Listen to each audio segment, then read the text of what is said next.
Himanta Biswa Sarma BJP চৰকাৰ পুলিচে চাওক এনেকে সহায় কৰিছে অসমীয়া যুৱকক। মই এজন অসমীয়া যুৱক, আমি মুছলিম যুৱক, আমি মুছলিম যুৱক,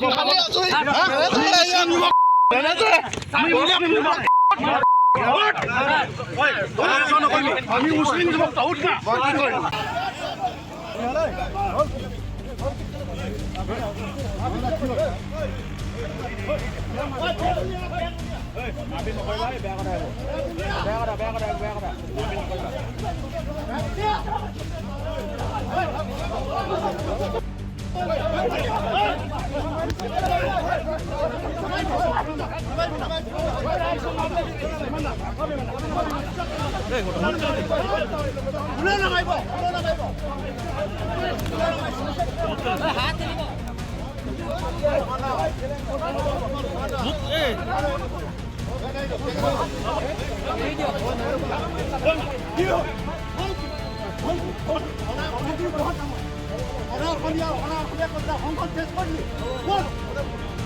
সদায় সন্মান কত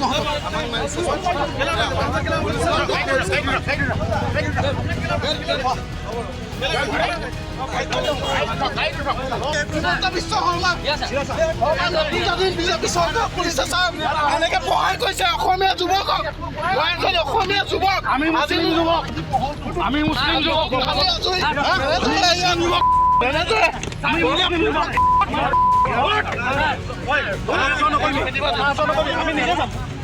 আমি মুছলিম যুৱক, আমি মুছলিম যুৱক।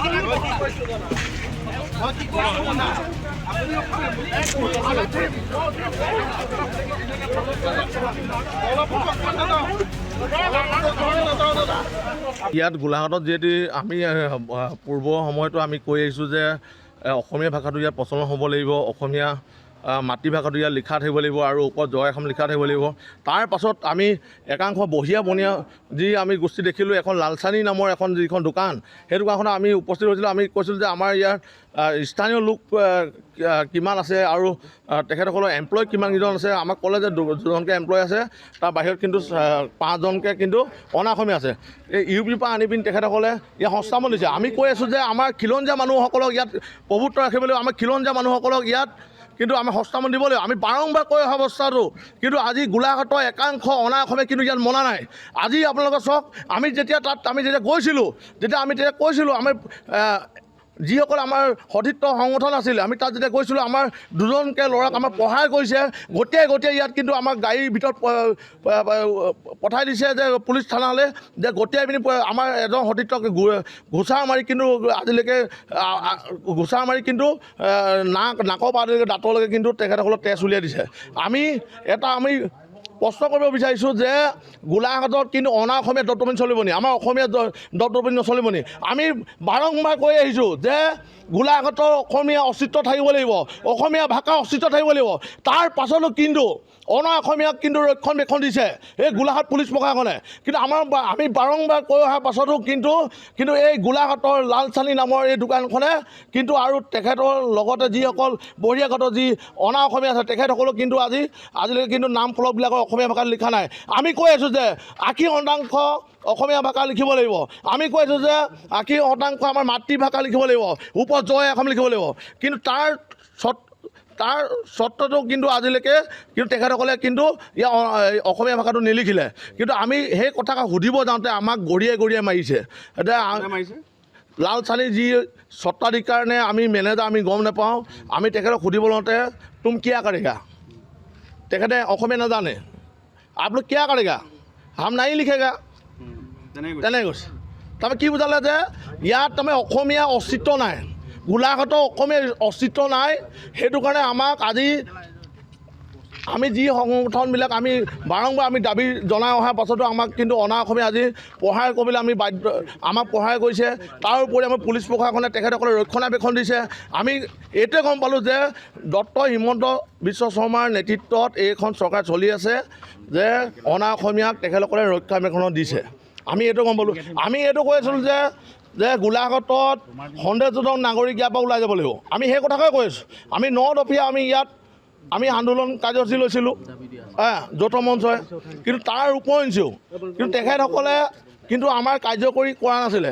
আমি ইতিমধ্যে গত যি আমাৰ যি নিউজ আছিলে আমি তাত তেখেতক সংবাদ মাধ্যমত আমি কৈছিলোঁ যে গোলাঘাটৰ 90% মানুহে কিন্তু আমাৰ যি অসমীয়া ভাষাটো তেখেতসকলে লিখিছে, কিন্তু 10% যিখিনি মানুহ আছে দম্ভালি মাৰি আজি অনা অসমীয়াসকলে আজি ইউপিৰ পৰা আহি বিহাৰৰ পৰা আহি যে বহিৰাগত যিসকল মানুহে কিন্তু আমাৰ অসমীয়া ভাষাটো নিলিখে।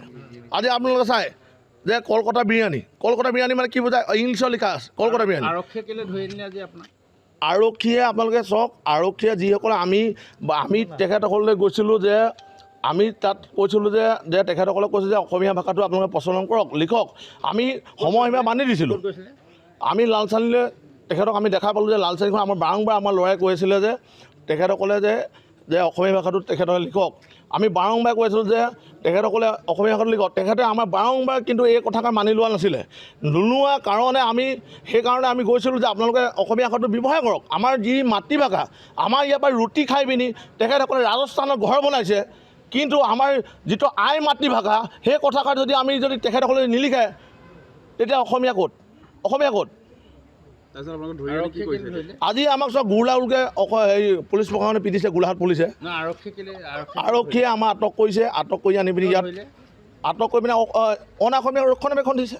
আপোনালোকে চাওক, অনাঅসমীয়া ৰক্ষণাবেক্ষণ দিছে স্বতঃস্ফূৰ্তভাৱে। আপোনালোকে দেখিছে গোলাঘাট যি থানা আছে, গোলাঘাটৰ থানাই অনাঅসমীয়া ৰক্ষণাবেক্ষণ দিছে। আমাৰ পিষ্টল উলিয়াইছে, আমাক গুলিয়াই মৰা ভবুকি দিছে, গুলিয়াই দিম, তাৰ আমাৰ এনকাউণ্টাৰ কৰিব। তাৰমানে আপোনালোকে গম পায় আমি ব্যৱসায়ত যদি মাৰপিট কৰিছোঁ। আপোনালোকৰ তাত CCTV আছে, আপোনালোকে চাওক, CCTVত চব ওলাই পৰিব। যদি আমি মাৰপিট কৰিছোঁ, আমি আইন কেতিয়াও হাতত তোলা নাই। আমি মুখে কৈছোঁ যে তেখেতসকলে যে অসমীয়া ভাষাটো তাত যে লিপিবদ্ধ কৰিব লাগে, জয় অসমটো লিখিব লাগে। আৰক্ষী যিসকল গৈছিলে তেওঁলোকক বেয়া ব্যৱহাৰ কৰিছে বুলি আমি বেয়া ব্যৱহাৰ কৰা নাই। তাৰ ৰাইডাৰ পাৰ্টি গৈছিলে, ৰাইডাৰ পাৰ্টিকেইটাই আমি বাৰম্বাৰ আপোনালোকৰ নিউজ মাধ্যমত আপোনালোকৰ নিজৰ ফটেজ আছে, আপোনালোকে চাব পাৰে। আমি বাৰম্বাৰ কৈ আছোঁ যে তেখেতে মাফ খোজক। আমি ক'বলৈ একো নাই, আমাক মাফ খোজক, আমি তেখেতক ক'বলৈ একো নাই। তেখেতে লগাই দিম বুলি ক'লে আমি মাফ খুজিবলৈ একো নাই। কিন্তু একাংশ পুলিচ বিষয়া গৈ তাত আমাৰ গুণ্ডাগিৰি কৰিছে, আমাৰ ল'ৰাৰ ওপৰত আক্ৰমণ কৰিছে, আমাৰ ল'ৰাৰ ওপৰত বন্দুক গুলিয়াবলৈ হত্যা কৰিছে। মানে কি বুজায়?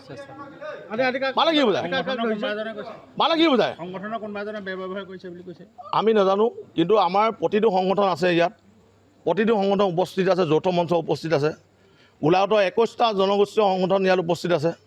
আমি বাৰম্বাৰ কৈ আহিছোঁ যে অসমীয়া ভাষাটো ইয়াত গোলাঘাটত বাধ্যতামূলক লিখিব লাগিব। আমি বাৰম্বাৰ কৈ আহিছোঁ।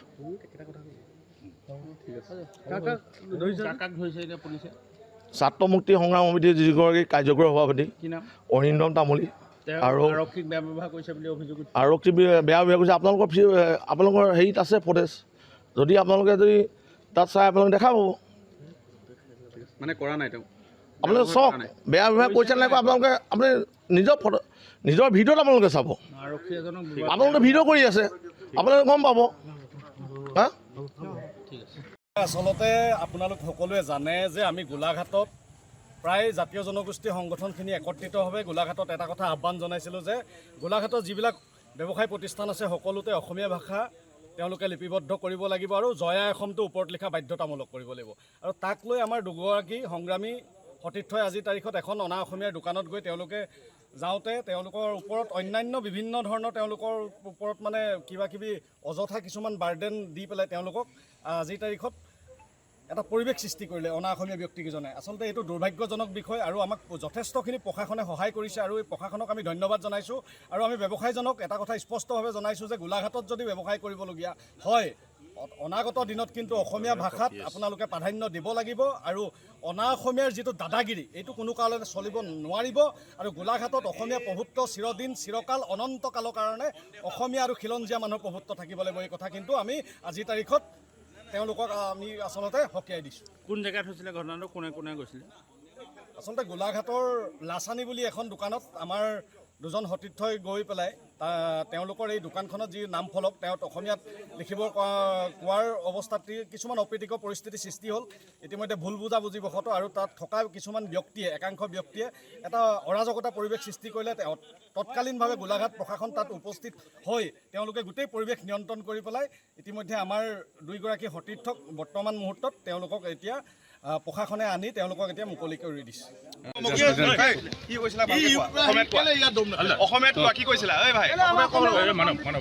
অসমীয়াই নাজানে ক'বলৈ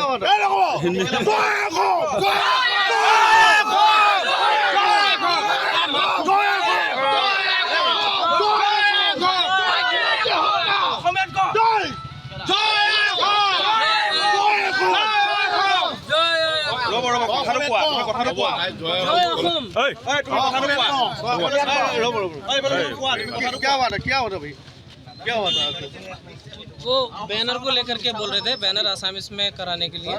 बोला ठीक है कल हो जाएगा। हाँ, उसी के लिए करके मतलब उसके बाद क्या हुआ था? उसके बाद कुछ नहीं हुआ। क्या होगा? तुम्हारा लोग दुकान बोला में अभी हम कर गया रहे था, तुम्हारा दुकान में हम गया था, तुम ऐसा हमको बोला है बात। हम ये नहीं बोला। हमारे यहाँ परसों चार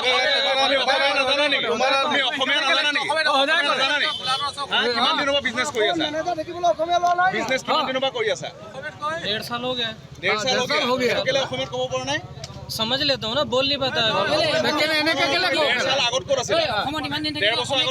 मुंबई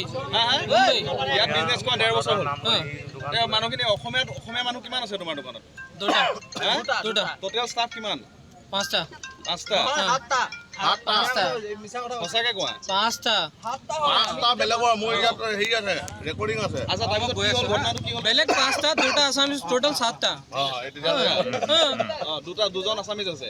কি নাম দোকানৰ কি নাম? এতিয়া তোমাৰ দোকানখন এতিয়া যে চলি আছে চবে অসমীয়াত লিখিবলৈ কৈছে, তুমি কিয় অসমীয়াত কৰা নাছিলা? नहीं क्या समझ में नहीं है? आसामीज में इतना दिन में क्यों नहीं लिखा? इसको हैं? वो छोटा सा लिखा था, हमको नहीं मालूम था। अभी भैया ये दादा लोग बताए, हम बोला ठीक है हम कल कर देगा। ये तो एक महीना पहले बोला था क्या? नहीं, हमको नहीं बोला था। हमको नहीं बोला था। हमको कौन बोला? नहीं, हमको नहीं बोला था। आपका दुकान का नाम क्या है भाई? আইডি ক'ব লাগিব নি? নিউজ দেখা নাই? অসমত কি চলি আছে গম নাপাওঁ? তামোল পাণ দি ক'ব লাগিব নি? অসমীয়া লিখিবলৈ? हमको नहीं मालूम था। हमको मालूम होता हम कर देता। हमको मालूम होता हम कर देता। তই নাজানো? हम बिजनेस करना है ना। बिजनेस करना है। তই বিজনেছ কৰিব আহিছ, বাকীখিনি নাজানো? এই জীৱনৰ অসমীয়াটো শিকিব নিবিচাৰ? হ'ব।